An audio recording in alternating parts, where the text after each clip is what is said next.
Hello and welcome to the 79th edition of the GreenWave podcast by SYNI International. I'm SYNI, your host, and today's pod is titled The Heat Bill: How Extreme Heat is Draining Europe's Economy. This summer, hundreds of millions of people will have their own anecdote about the onslaught of extraordinarily high temperatures. In our case, it begins outside of Europe, in the Sonoran Desert of Arizona, after watching severe monsoon storms cause flooding and rip entire stretches of 150 to 200-year-old saguaro cacti from their roots.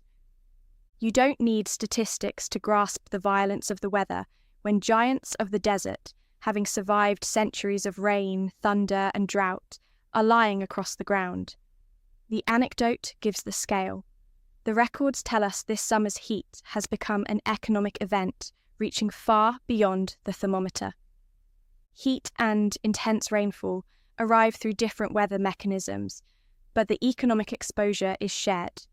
Roads, buildings, power systems, farms, and public services were designed around older ranges of temperature and rainfall, and those design tolerances are being pushed hard.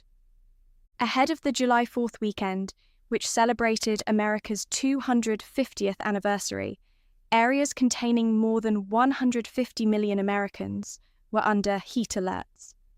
Across the Atlantic, Western Europe recorded its hottest June on record, with average temperatures 3.06 degrees Celsius above the 1991 to 2020 June average, followed by another surge of heat in early July. The climate signal is especially clear when scientists compare similar weather patterns across time. The southerly airflow behind Europe's June 2026 heatwave would have produced daytime temperatures about 3.5 degrees cooler in 1976 and about 2 degrees cooler in 2003. Same circulation pattern. Hotter starting line. During that June event, 45% of European cities crossed indoor wet bulb heat stress thresholds. That is the point where a weather chart becomes an operating problem for offices, schools, hospitals, warehouses, homes, and transport systems. This episode of the GreenWave pod is about the bill attached to those temperatures. Heat strips working hours from the economy, raises electricity demand, slows transport, damages crops, pushes up health costs, and forces capital into repairs and cooling that were absent from the original business plan. No single dramatic collapse is required. A chronic drag can be built from thousands of shorter shifts, delayed deliveries, cancelled events, overheated machines, empty restaurant terraces, and construction sites that stop at midday. For us at SYNI International, the commercial frame is direct. Extreme heat has become a recurring charge on productive capacity, and the charge is being divided between employers, workers, utilities, insurers, lenders, households, and government budgets. Recent European research from multiple sources gives us a strong numerical anchor. Using current weather data and historical regional impacts, there were a recorded 279 EU regions affected by heatwaves, droughts, floods, or compound events during the summer of 2025, equal to roughly a quarter of the regions sampled. The prevailing estimate for lower gross value added, an important measure of economic output, in 2025 was about €43 billion, or 0.26% of EU output. By 2029, annual GVA in those affected regions could be €126 billion, below the level expected without those events. Some people will hear 0.26% and think rounding error. The rounding error is €43 billion per year and growing. The distinction between hazards needs care. The €43 billion figure covers heatwaves, droughts, and floods together. Heatwaves on their own account for an estimated €6.8 billion of lower GVA in 2025 and just over €30 billion by 2029. Even that heat figure is conservative. The researchers classified regions hit by heat and drought at the same time under drought, because the historical model could not isolate the combined effect, while wildfire losses were left outside the calculation. These are modelled estimates with wide confidence intervals and unknown spillovers between regions. They still tell us something important. The warning may last a week, while the economic scar can deepen for years. Gross value added captures activity that an insurance damage total misses. A heat wave may leave the roof standing, yet output falls when a construction crew works fewer hours, a kitchen closes, a factory slows production, or a hotel pays heavily to cool rooms that were designed for a milder summer. Physical damage is only the opening line of the invoice. Supply chains carry disruption into other regions. Weaker sales reduce tax receipts. Households cut other spending, and investment is diverted into replacing or protecting existing assets. Rebuilding can even lift measured GDP while families and firms are merely restoring what they already owned. Economies can look busy while running in place, which is a wonderful trick for the statistics and a rather poor one for the balance sheet. The country figures show how uneven the pressure can be. The study estimates that heat waves alone reduced GVA in affected French regions by about €4.8 billion in 2025, with the annual gap reaching about €20 billion by 2029. Affected Spanish regions carried an estimated heat-only loss of €1.5 billion in 2025 and around €7 billion by 2029. Once droughts and floods are included, the study's combined 2025 estimate rises to €12 billion for Spain, €12 billion for Italy, and €10 billion for France. Portugal's combined regional loss was estimated at €1.3 billion in 2025, equivalent to 0.53% of national GVA. By 2029, the estimated annual gap rises to about €4 billion. Labour is the first transmission channel. Once temperatures move beyond roughly 30 degrees Celsius, productivity falls faster because the body must spend more effort regulating heat, concentration weakens, and safe work periods shrink. Insurance giant Allianz estimates that output per hour drops by around 3% of average hourly output for each additional degree between 30 and 35 degrees Celsius. Energy consumption rises by about 1.2% per degree at the same time. That combination is commercially ugly.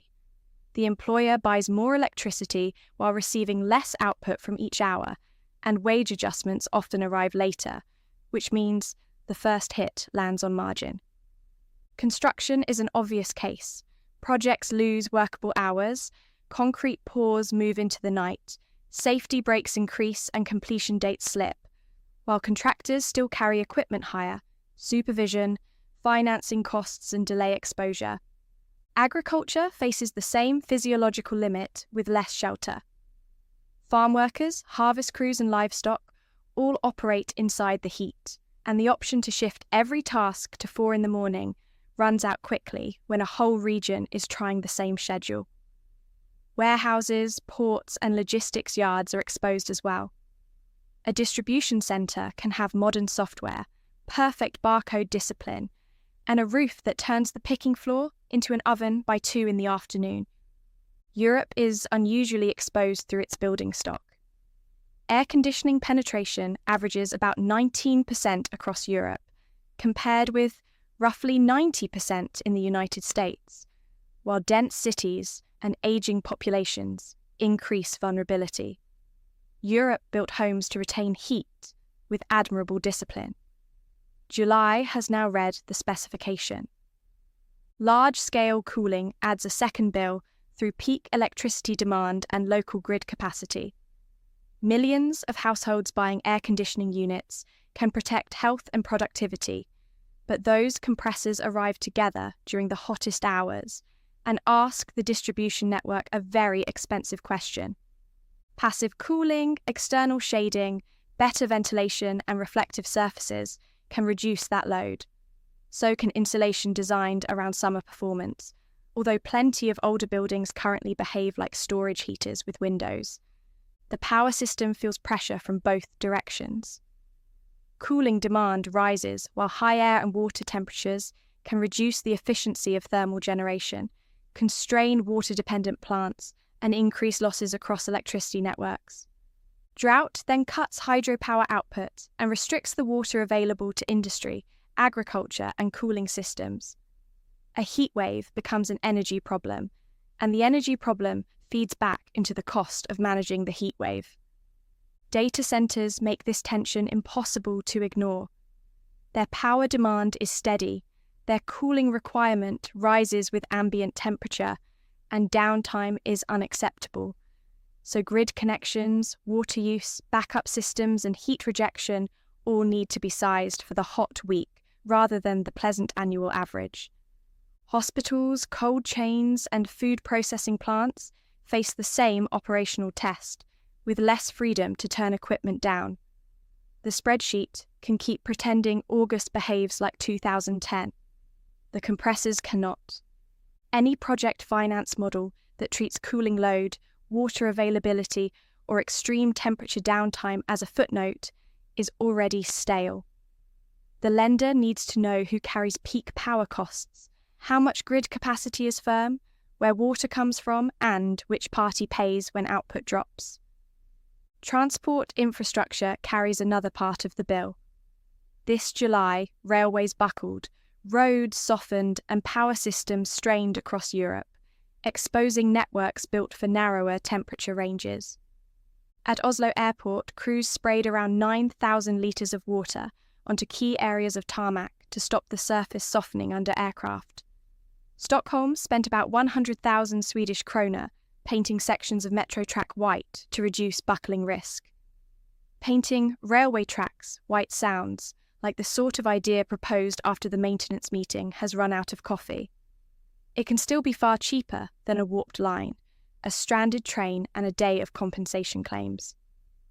Britain's Network Rail plans to spend £2.6 billion between 2024 and 2029 on resilience against more extreme weather.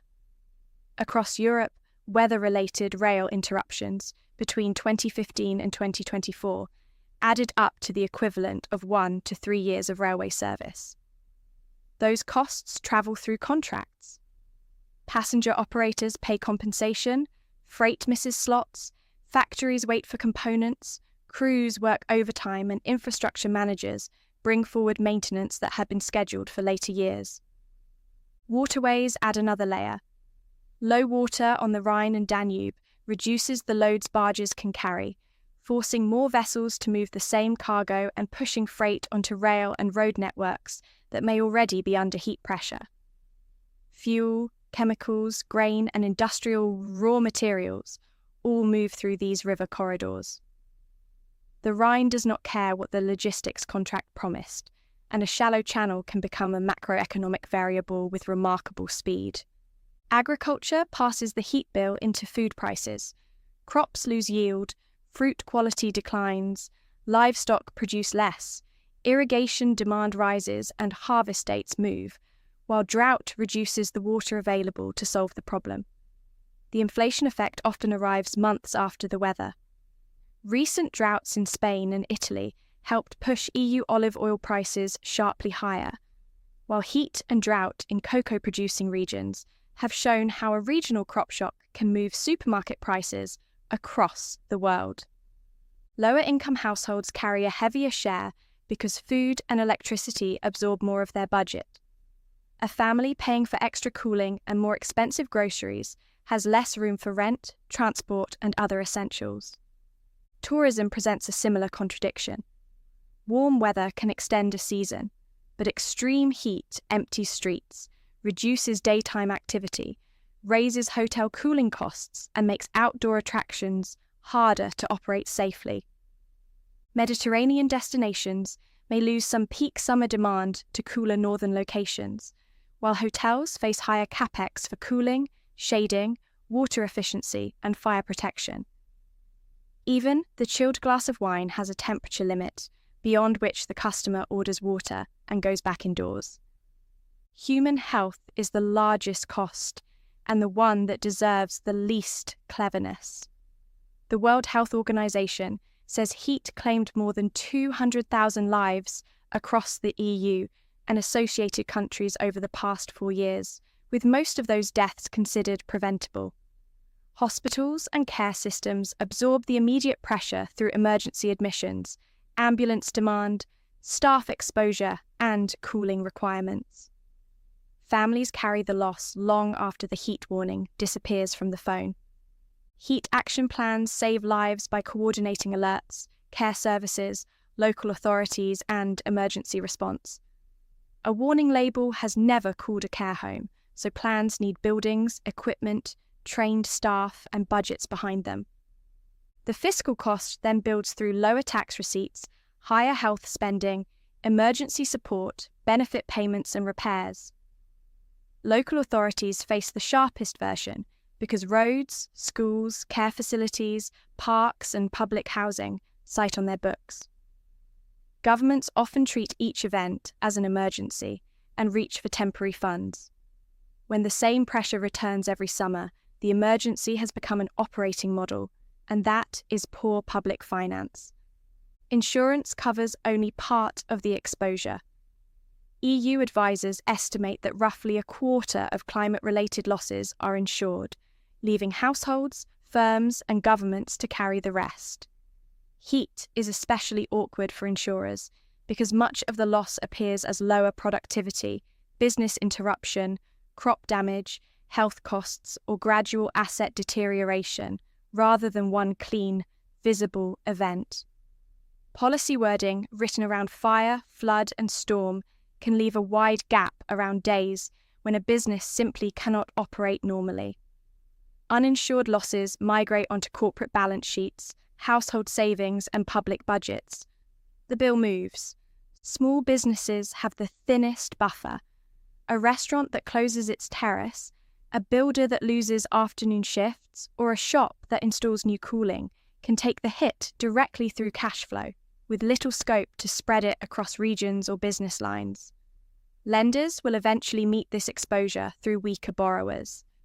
Debt service coverage falls when revenue drops and operating costs rise, while new cooling, water, and resilience CapEx competes with scheduled repayments.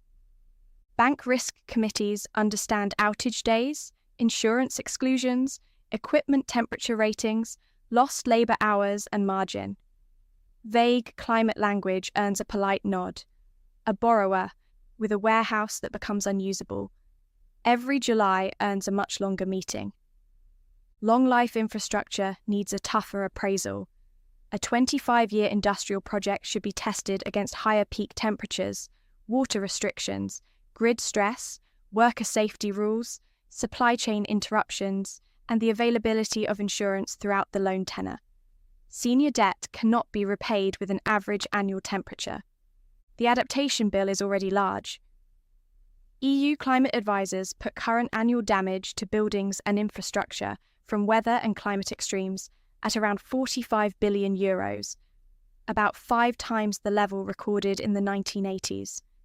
Every euro spent on cooling, flood protection, stronger track, water storage, or grid reinforcement is a euro unavailable for some other investment.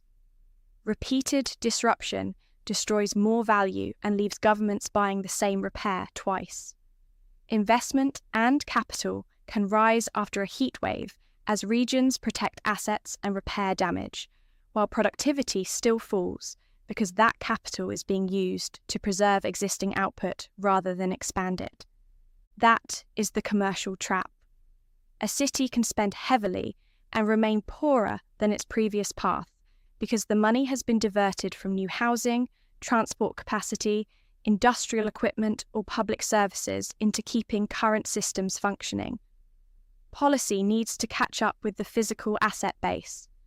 Building codes, design temperatures, worker protection, public procurement, and infrastructure standards should use forward climate ranges rather than historical averages that have already been overtaken. Permitting also has to move faster for grid works, water projects, cooling retrofits, shaded public space, and heat-resistant transport upgrades. Issuing warnings while blocking the assets that make those warnings survivable is administrative theatre. Adaptation clearly belongs inside productive infrastructure budgets, backed by avoided outage costs, lower energy demand, reduced maintenance, and longer asset life. Projects with clear savings or revenue can attract private capital, while public money has to carry hospitals, schools, public housing, and urban protection, where cash flows are weak.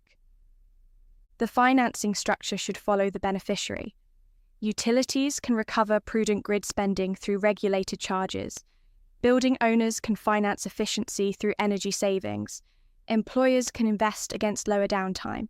And governments can support households that lack the cash or ownership rights to act alone. Split incentives will cause trouble. A landlord pays for insulation while the tenant receives the energy saving. A network company reinforces capacity while wider business users gain reliability. And a city plants shade where the health budget captures part of the benefit.